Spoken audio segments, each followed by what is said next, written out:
Hello everybody! Today I'm going to read a new book which is going to be Lost and Found by Oliver Jeffers. Now I really like Oliver Jeffers. One of the reasons I really like it is because of the illustrations, but also he's written quite a few books that I really enjoy reading.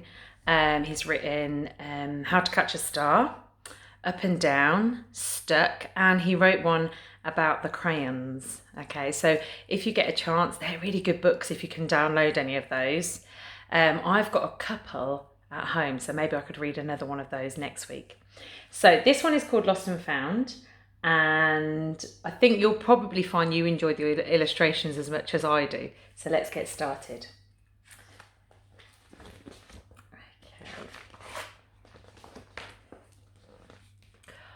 Once there was a boy, and one day he found a penguin at his door.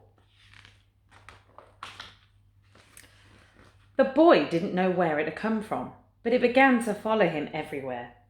The penguin looked sad, and the boy thought it must be lost. So the boy decided to help the penguin find its way home. He checked in the Lost and Found office, but no one was missing a penguin. He asked some birds if they knew where the penguin came from, but they ignored him. Some birds are like that. The boy asked his duck. You can see his duck in there, in his bath. But the duck floated away. He didn't know. That night, the boy couldn't sleep for disappointment. He wanted to help the penguin, but he just didn't know how. And I don't know if you can see this, but the book that he's reading, it says Where Penguins Come From. So he's reading a book all about where penguins come from. The next morning, he discovered that penguins come from the South Pole. But how could he get there? He ran down to the harbour and asked a big ship to take them to the South Pole. But his voice was much too small to be heard over the ship's horn. And you can see the huge ship here. And then can you see the boy right down here? He's tiny, and then the penguin's even littler, just here. Okay, and you can see the lighthouse. So it just shows how big that ship is. So together, he and the penguin would row to the South Pole. The boy took his rowboat out of the cupboard and they tested it for size and strength. They packed everything they would need. You can see he's even got his umbrella, he's got a torch, and the penguin's carrying, I think he's carrying a little scarf. And together they pushed the rowboat out to sea.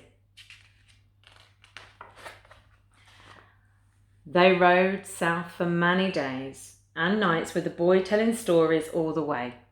The penguin listened to everything that the boy said. You can see the voice. I love the illustrations in this book. It's really beautiful, and I love the colours as well. They floated through good weather and bad, when the waves were as big as mountains, until they came to the South Pole. The boy was delighted, but the penguin said nothing. Suddenly it looked sad again as the boy helped it out of the boat. You can see here it says, Welcome to the South Pole. So he's now helping the penguin out of the boat because he thinks this is his home. The boy said goodbye and floated away. But as he looked back, the penguin looked sadder than ever. It felt strange to be on his own, and the more he thought, the more he realised he was making a big mistake. The penguin wasn't lost, he was just lonely.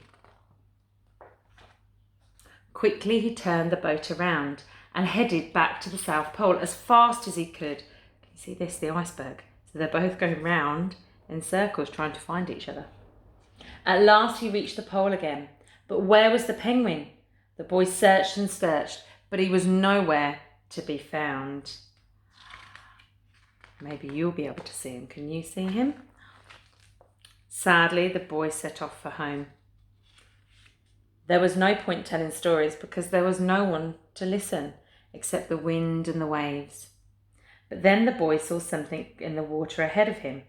Closer and closer he got until he could see. Can you see something up there? What do you think that might be up there? That tiny, tiny little black dot. What do you think it could be? It was the penguin. Oh, and they're having a nice hug there. And look, can you see how he's used? What has he used as his rowboat? Have a think. And so the boy and his friend went home together, talking of wonderful things all the way. And I'll just show that last page. There's a lovely picture. And can you see the silhouettes just here? What do you think they are? Okay, I hope you enjoyed that story as much as I do. I really, really, really enjoy reading stories from this author. And this author, actually, if you go onto his page, I think maybe on Facebook or even on the his website, he's actually reading stories every day for people, especially because a lot of children are at home now with their learning. Okay, so you could always have a look at Oliver Jeffers. Okay, bye-bye.